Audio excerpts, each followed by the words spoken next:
concentration.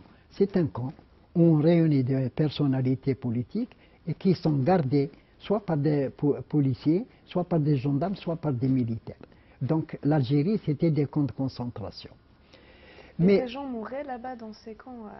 Non. Le but, c'était de faire quoi? Ils ont tué quelques-uns. Ouais. Ils ont tué ceux qui voulaient s'évader ou bien ceux qu'ils voulaient parce qu'ils considéraient comme très importants. On a connu au moins 3 cas. Mais le problème qui s'est posé, c'est que d'abord, ils les ont torturés. Ce que Boudiaf n'a pas voulu reconnaître, ils les ont torturés. Quand ils les ont ramassés, avant de les envoyer par carte dans le sud, il y en a qui ont reconnu, qui ont été torturés. Ensuite, ils ont pris ceux qui étaient les meneurs les plus importants, ils ont voulu les faire passer devant les tribunaux, soit correctionnels, soit criminels, pour avoir rendu. Et puis, les familles ne pouvaient pas leur rendre visite, personne, ils étaient privés de tout, connu. Mais le plus important, c'est que l'état d'urgence existe jusqu'à présent. Et oui. Alors, et comment ils le justifient maintenant alors en 92, quand il existait, quand on a créé, l'état d'urgence était pour 1 an. Mais l'état de siège qui existait avant, l'Assemblée doit se réunir et doit contrôler les actes du gouvernement. Mais avec l'état d'urgence, c'est fini. L'Assemblée n'a pas à occuper, ils n'ont pas à le renouveler et ils ne l'ont jamais renouvelé. Alors comment ils expliquent? D'un côté, ce pouvoir actuel, avec Yahya qui est Premier ministre, il vous dit le terrorisme est résiduel. Vous savez, on revient un peu, si vous voulez, pendant la guerre d'Algérie, avec le ministre résident Lacoste, où il disait le dernier quart d'heure. Et le dernier quart d'heure, pendant la guerre d'Algérie, a duré 6 ans. Alors ici, on vous dit, la contradiction réside dans le fait que d'un côté, on vous dit le terrorisme est résiduel, mais on maintient l'état d'urgence pour lutter contre le terrorisme.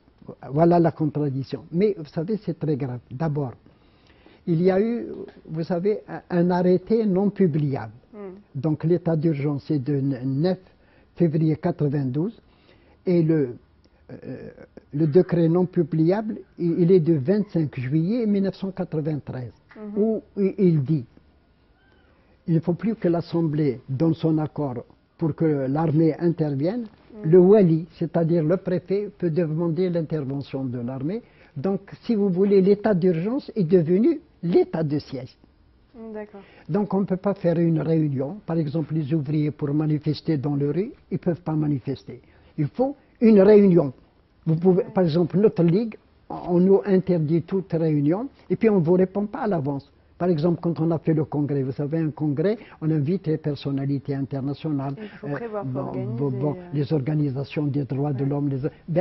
On vous répond le dernier jour, non, on ne vous donne pas l'autorisation. Ce qui fait qu'avec l'état d'urgence, ils empêchent le fonctionnement démocratique de toutes les institutions de l'État. Alors comment ça se passe sur le terrain? Comment elles travaillent, ces organisations? Quelle marge de manœuvre elles ont en fait? On n'a pas. Il n'y a pas de. Et si vous faites une manifestation publique, matraquez les enseignants. Ils ont essayé de faire, vous savez, devant le Premier ministère, devant la présidente, une manifestation. Ils ont été matraqués. Mais si vous voyez par exemple les matchs de football qui s'est passé contre le Choc, tout le monde est sorti dans la rue, on ne leur a jamais rien dit. Ce qui fait que quand c'est une manifestation qui est favorable au pouvoir, ils laissent tout le monde parce que ça passe. Mais quand c'est une manifestation qui n'est pas pour le pouvoir, on l'interdit. C'est la dictature. On ne peut rien faire absolument, on ne peut rien faire.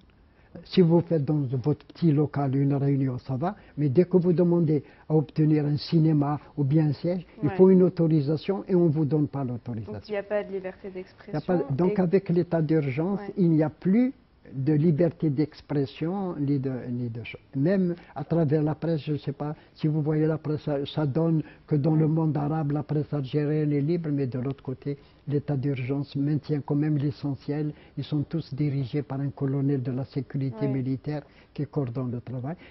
Il n'y a pas de liberté d'expression ni de choix. Et un grand problème, je ne sais pas si vous me posez, c'est la question religieuse. On va la retrouver avec ce qui s'est passé en Suisse ou ce qui existe en Algérie. Allez-y, je vous laisse, vous savez, si vous avez une opinion là-dessus. Parce que c'est un problème très important. Ça s'est posé en Algérie. Par exemple, en Algérie, on a empêché des prêtres étrangers Or, nous, en Algérie, les constitutions, je voulais vous dire, nous, on a eu depuis l'indépendance 5 constitutions. 5. Avec celle de Bouteflika, la 5e.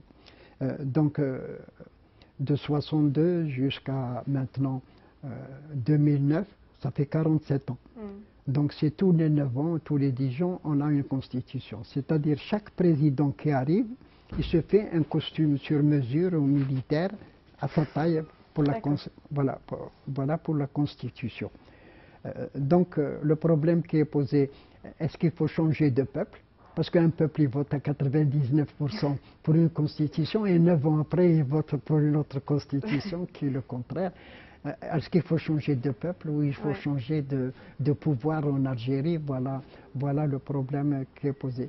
Qu'est-ce que vous me disiez là pour la question? Vous alliez enchaîner justement sur le problème pour de la liberté. religion. La liberté nous, à la Ligue, on a posé le problème parce que la Constitution, et les constitutions, l'article 53, reconnaît la liberté d'opinion et la liberté religieuse.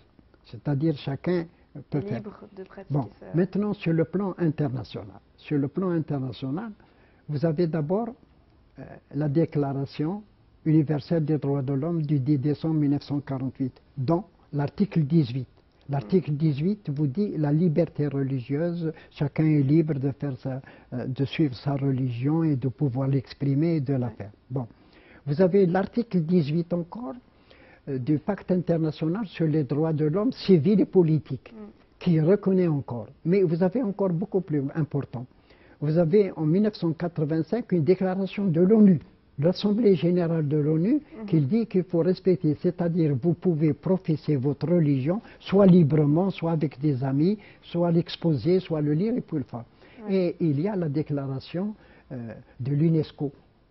Vous savez, où il dit qu'on peut exprimer sa liberté et que sinon c'est contre la liberté individuelle. Vous savez, donc tous ces textes-là pour sa liberté. Si vous prenez par exemple le cas de la Suisse, actuellement, avec le référendum qui interdit les minarets, ils sont contre la Déclaration universelle des droits de l'homme, la Déclaration de l'ONU, mais c'est ça. Donc, si vous voulez, il y a le Conseil de l'ONU qui siège ici. Normalement, il doit interdire cela. Ça ne doit pas exister. Mais la communauté internationale l'a sanctionné. Voilà, c'est ça le problème de fond. C'est pourquoi il faut une refondation de l'ONU.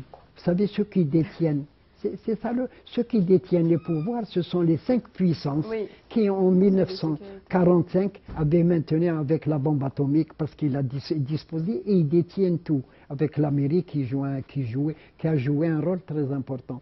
Mais c'est quelque chose de très important, parce que sinon on va aller vers la guerre de civilisation, ou bien on va aller sur le problème où on vous dit d'un côté, et ça existe par exemple en Europe maintenant, on vous dit terrorisme égale islamisme et islamisme égale islam. Voilà ce qui est très grave. Et ce qui fait que sur le plan international, ça pose des problèmes. Les musulmans qui existent en Europe ou en Amérique, par exemple, ça existe, mais c'est beaucoup plus grave. C'est qu'on va arriver à des guerres de religion et il faut revenir au respect des lois internationales. Alors ce qui est plus grave, c'est que toutes les lois internationales, quand elles sont votées en faveur des grandes puissances, ils les connaissent, sinon c'est eux qui... Quand vous voulez, l'Amérique, elle fait de la torture, par exemple, et puis on vous dit...